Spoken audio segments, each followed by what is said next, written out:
दोस्तों एक बार की बात है, एक राजा ने बहुत ही खूबसूरत पेंटिंग बनवाई और उस पेंटिंग को एक रूम में लगवा दिया।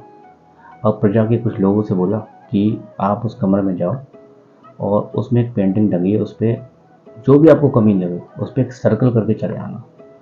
अब प्रजा गई रूम में और जो उसको कमी लगी होगी उसने वो सर्कल कर दिया। थोड़ी देर बाद उस पेंटिंग को राजा ने मंगाया।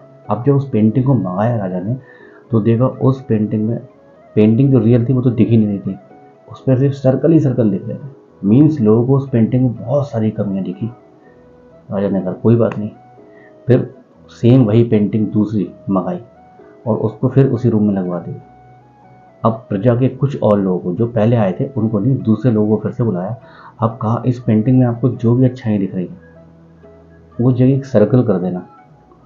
तो भाई प्रजा गई और थोड़ी देर बाद जब वो लोग लौट के आ गए तो राजा ने वो पेंटिंग फिर से मंगाई।